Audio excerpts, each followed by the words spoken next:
By 1990, Michael Jackson had nothing left to prove. And yet, he had everything to lose.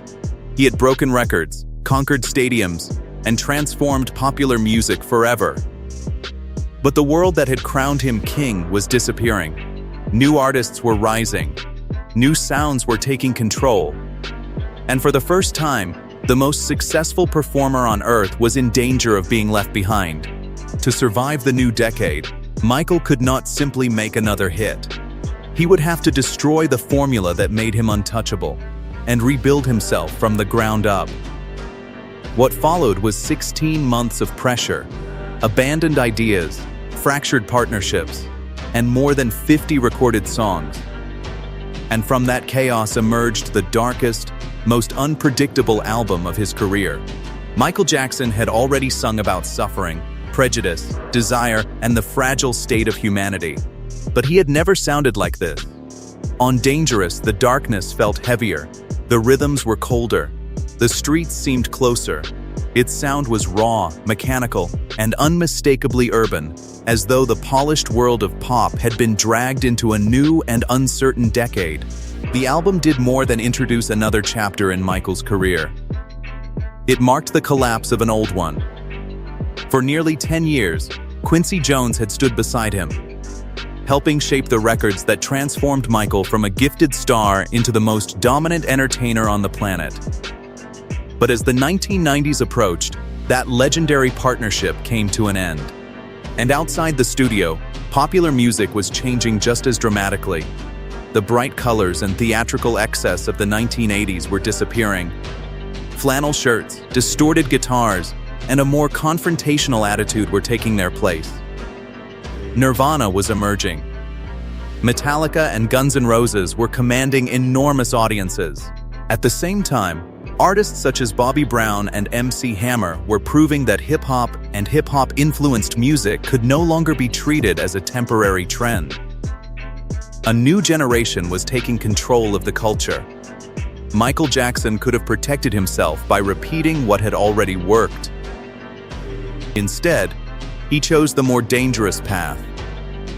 He did not simply want to survive the change. He wanted to reshape it. Freed from the expectations of his previous albums, Michael began exploring sounds that had rarely occupied so much space in his music. He rapped. He beatboxed. He used scat vocals, finger snaps, dense electronic percussion, and rhythms that struck with industrial force. And the contrasts became more extreme. On one song, he could stand beside Slash and the violence of a distorted guitar. On another, he could surround himself with the spiritual power of the Andra Crouch Choir. Then, without warning, a voice like Heavy D could enter the record and pull it toward hip-hop. Nothing was meant to remain comfortable for long. 4 producers, 2 studios, and 16 months of relentless experimentation were required to construct Michael Jackson's sound for the 1990s. But Dangerous was not simply a collection of new production techniques. It was a portrait of contradiction.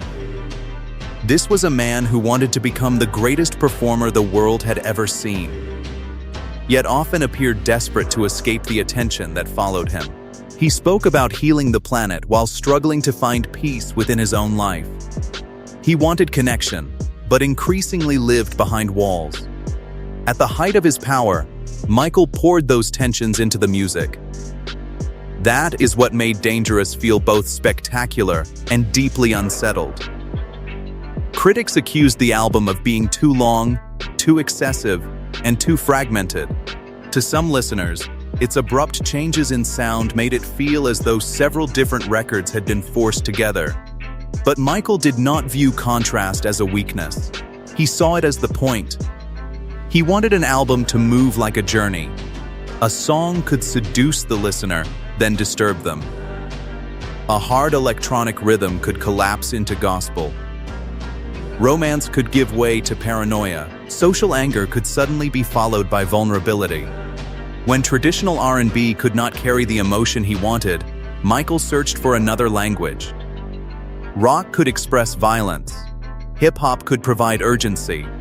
Gospel could reach for redemption.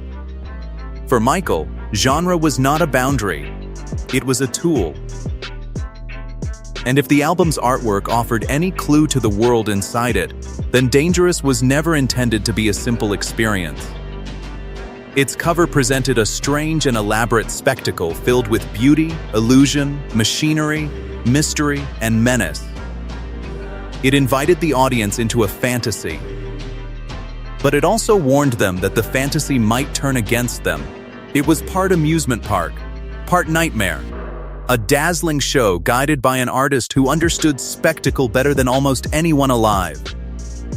This is the story of Dangerous, a series tracing the decisions, abandoned ideas, creative conflicts, and unlikely collaborations that shaped one of Michael Jackson's most ambitious albums, released worldwide on November 26, 1991. 30 years later, the record still sounds like an artist standing at the edge of uncertainty and refusing to step backwards.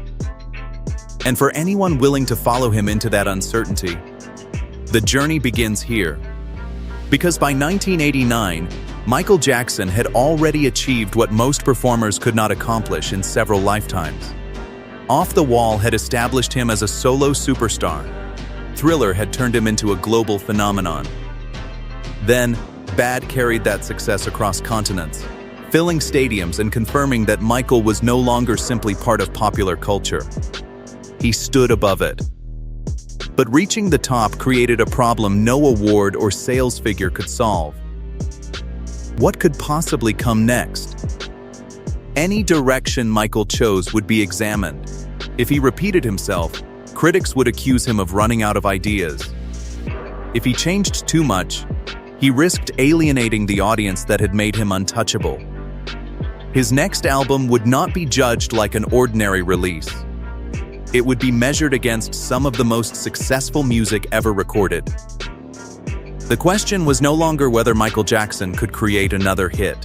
The question was whether he could dominate an entirely new decade. Could the artist who had defined the 1980s still control the sound of the 1990s? Could lightning strike again after the world had already witnessed the storm?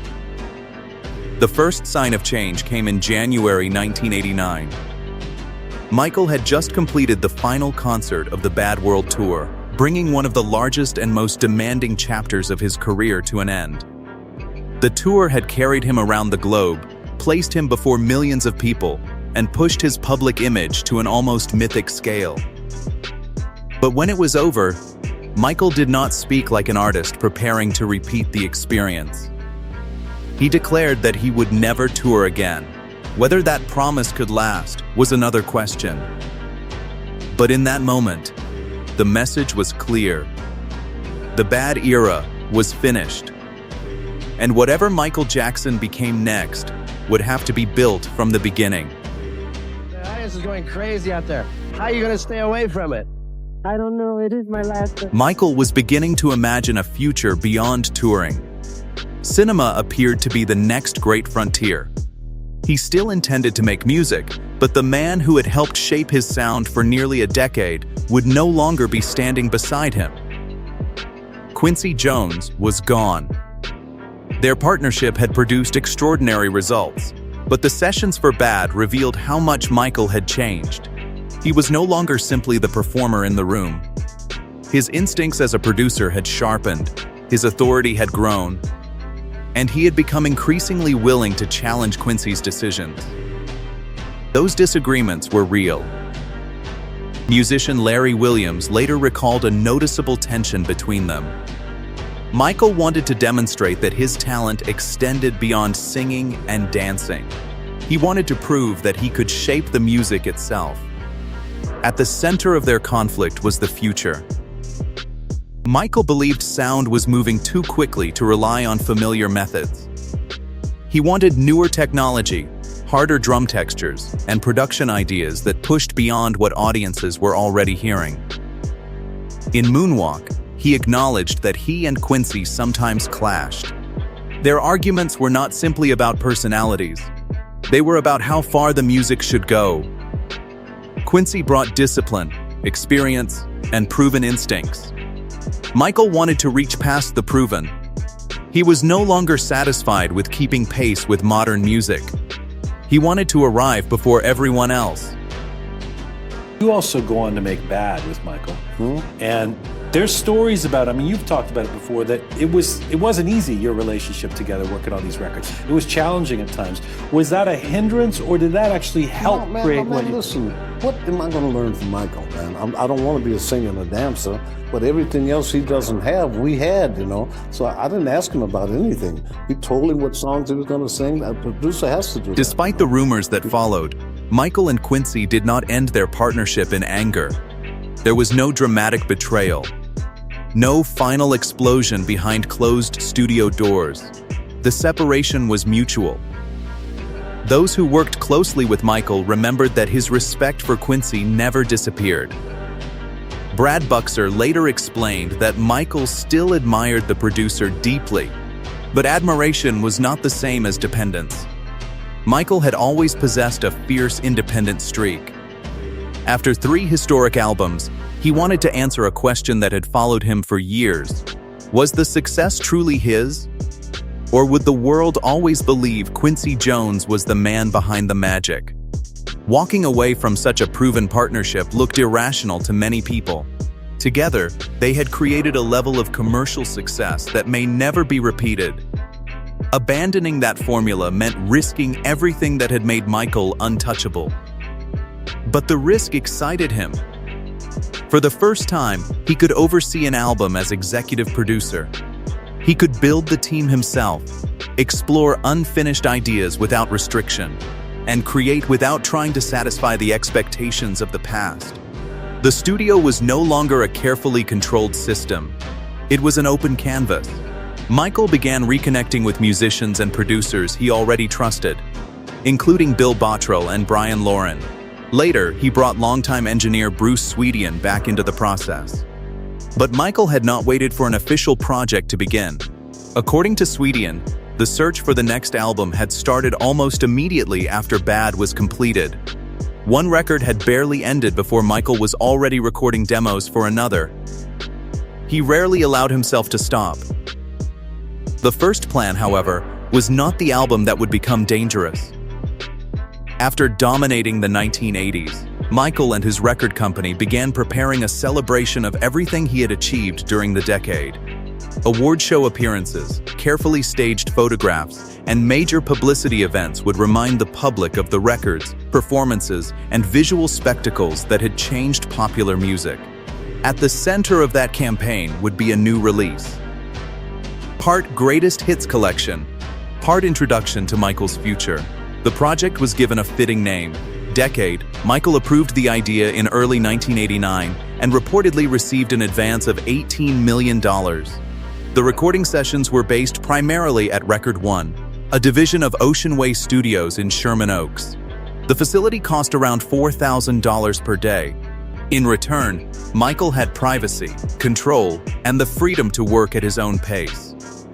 One of the first people he brought into this new chapter was Bill Bottrell. During the production of Bad, Bottrell had become known for his instinctive understanding of rock music. But Quincy Jones eventually removed him from the project. Michael had not forgotten what Bottrell could bring. Now, with Quincy no longer controlling the sessions, Michael invited him back. Together, they began constructing demos and musical fragments that would eventually evolve into Give In To Me and Black or White, while also contributing to the foundations of Dangerous and Who Is It. The reunion was more than a production decision. It was a sign that Michael intended to rebuild his creative world on his own terms. By early '86, Michael started the album with Quincy, so I was done. But Michael said I would be on his next album as a producer.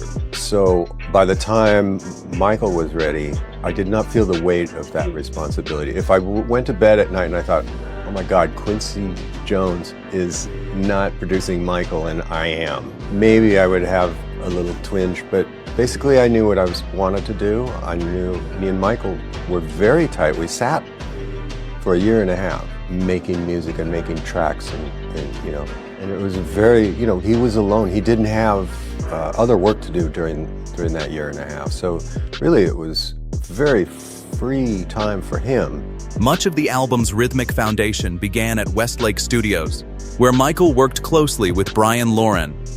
Together, they built a collection of demos that included Work That Body, She Got It, Serious Effect, Don't Believe It, 7 Digits, and Men in Black.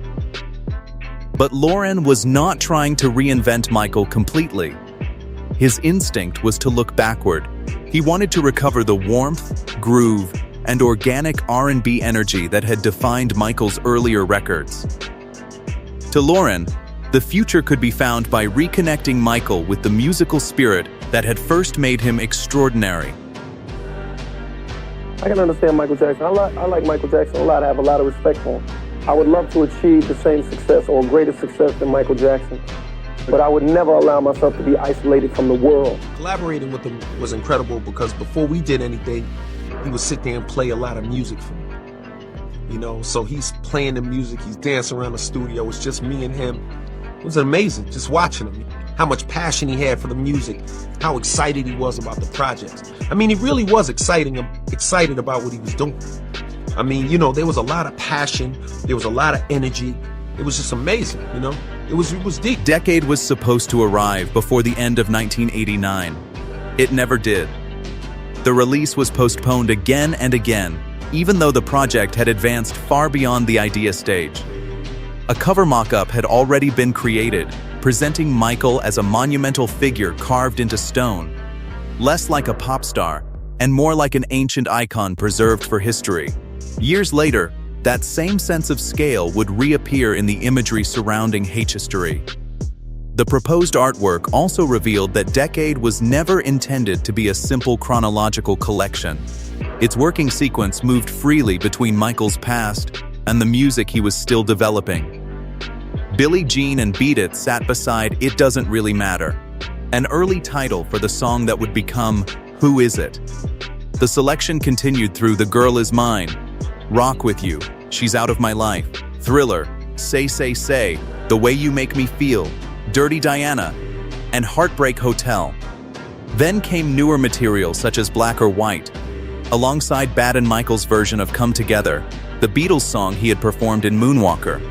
I Just Can't Stop Loving You, Heal the World, Don't Stop Till You Get Enough, and Smooth Criminal were also included, followed by another Beatles cover, Strawberry Fields Forever. The collection was set to close with Man in the Mirror. On paper, it looked like a celebration of everything Michael had become. But behind the scenes, his attention was being pulled in too many directions. Changes within his management team demanded time and energy. At the same moment, Michael was trying to turn his ambitions in cinema into something real.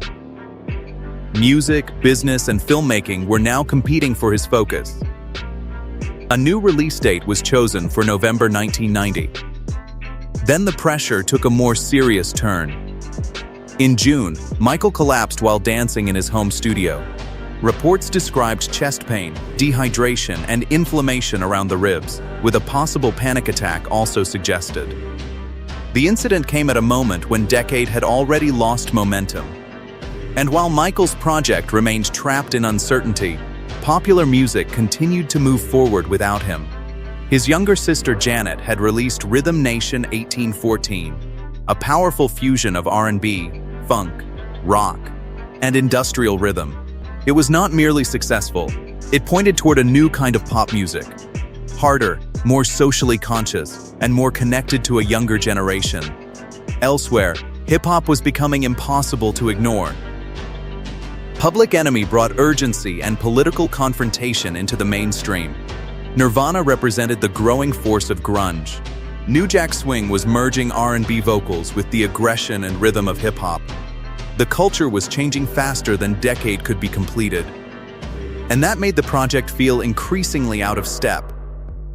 Michael was not interested in becoming a monument to the 1980s while everyone else was defining the 1990s. His next release had to do more than remind people of what he had already achieved. It had to prove that he could still shape what came next. Eventually, Decade was abandoned altogether. The retrospective was no longer enough.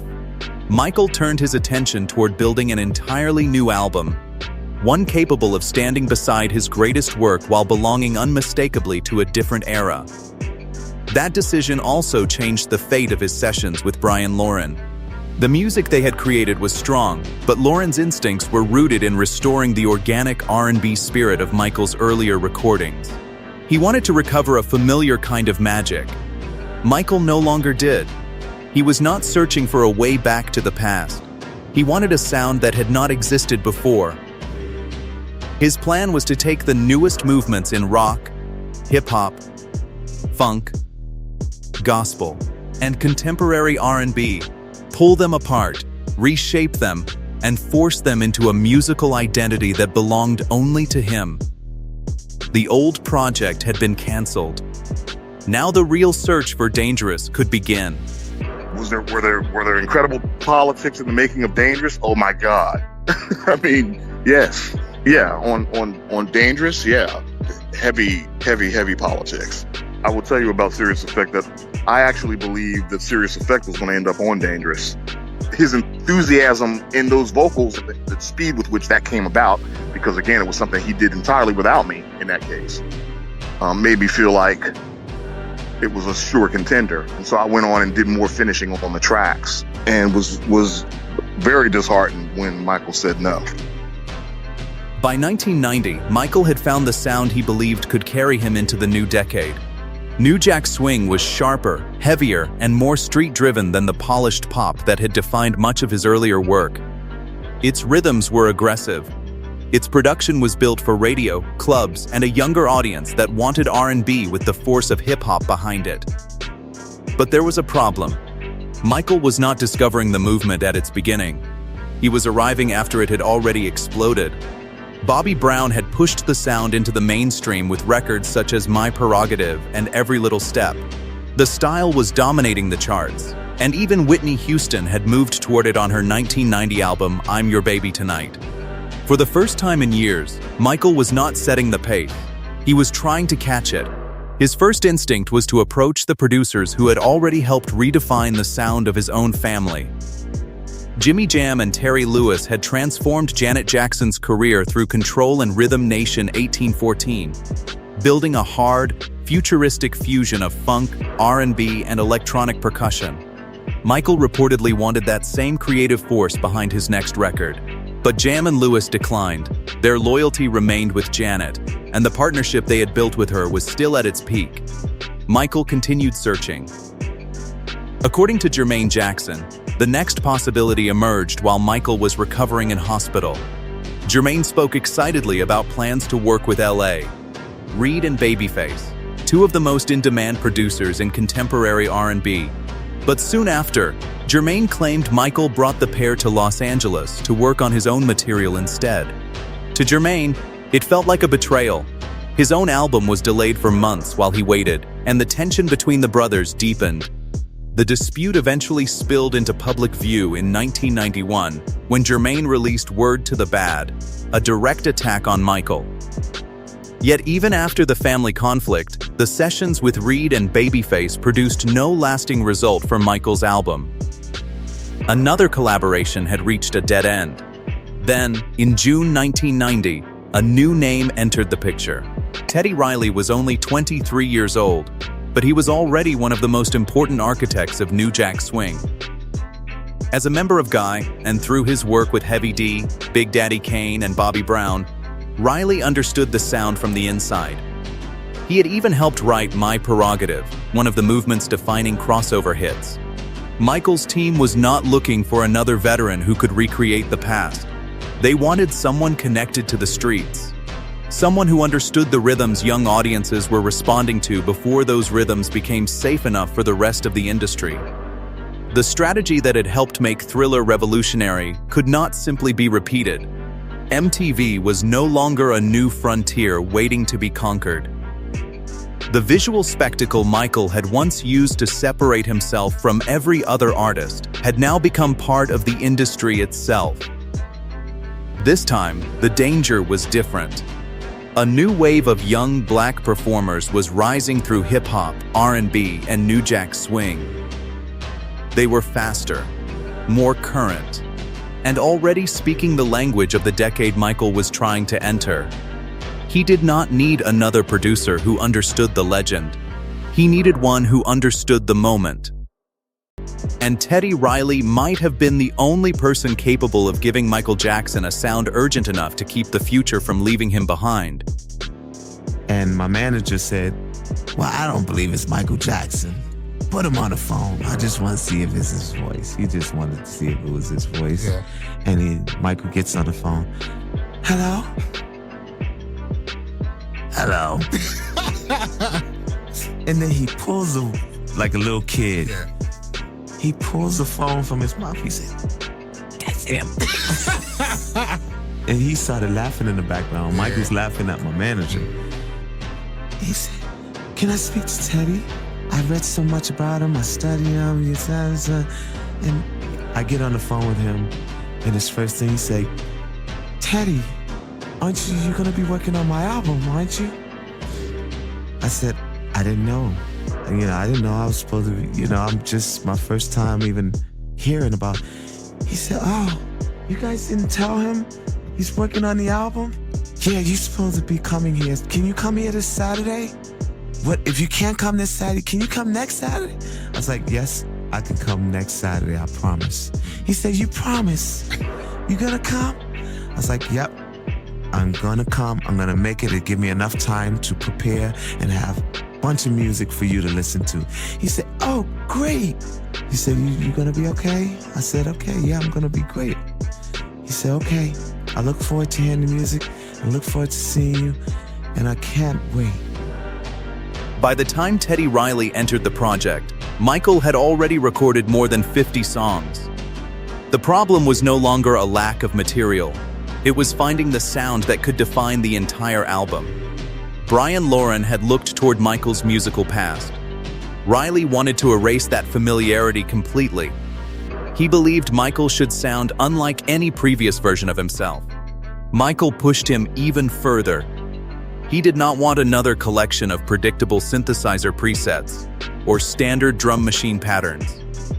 He wanted rhythms that felt engineered specifically for him, hard, urgent, and impossible to confuse with anyone else's work. Before the sessions officially began, Michael and Riley spoke repeatedly about the direction of the music. Michael played him a track from Guy's catalog and pointed to its relentless momentum. That was the energy he wanted. Not an imitation of the song. The same force. Riley arrived with the central hook for Remember the Time already forming in his mind. Michael responded to the song immediately, but liking an idea was only the beginning. Once Michael believed in a track, he could spend countless hours chasing the version he heard inside his head. Every rhythm could be tightened. Every vocal could be reconsidered. Every small detail could still become better. Riley also revisited material Michael had developed with Bryan Loren, including She Got It and Serious Effect.